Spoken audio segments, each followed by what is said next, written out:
मशहूर hair dresser Javed हबीब निवेश घोटाले में फंसे हैं। करीब 200 लोगों से 5 से 7 करोड़ की ठगी के बाद अब वे पैसा लौटाने को तैयार हैं। रायसती थाने में 32 केस दर्ज हैं। उनके वकील ने कुछ पीड़ितों को रकम लौटाने का भरोसा दिया है, जबकि बाकी निवेशक सवाल उठा रहे हैं। दिवाली के बाद दिल्ली एनसीआर में हवा की गुणवत्ता गंभीर श्रेणी में पहुंच गई है। आनंद विहार में AQI 412 दर्ज किया गया। डॉक्टरों ने सांस और एलर्जी के मरीजों को मास्क पहनने की सलाह दी है। उधर बंगाल की खाड़ी में बन रहे कम दबाव से 27 अक्टूबर को साइक्लोन मोंथा बनने की संभावना जताई गई है।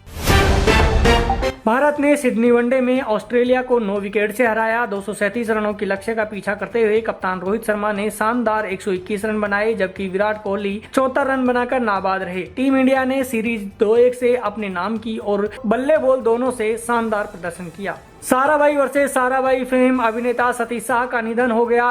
निर्देशक अशोक पंडित ने इस खबर की पुष्टि की। 72 वर्षीय अभिनेता को शनिवार दोपहर किडनी फेलियर के चलते हिंदुजा हॉस्पिटल में भर्ती कराया गया था, जहां उन्होंने अंतिम सांस ली। उनके निधन से फिल्म और टीवी इंडस्ट्री में शोक की लहर है।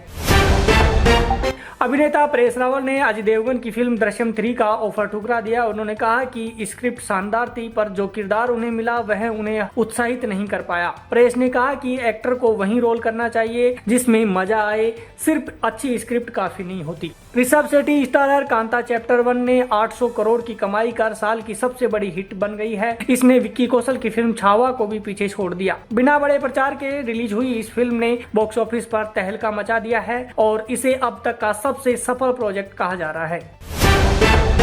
तो ये थी आज की सभी बड़ी और जरूरी खबरें तेज रफ्तार में। अगर आप देश दुनिया की हर हलचल से अपडेट रहना चाहते हैं तो जुड़िए 10 न्यूज के साथ। मैं हूं BL मान, मिलेंगे फिर एक और बुलेटिन में। तब तक के लिए मुझे दीजिए इजाजत। जय हिंद। नजर सब पर।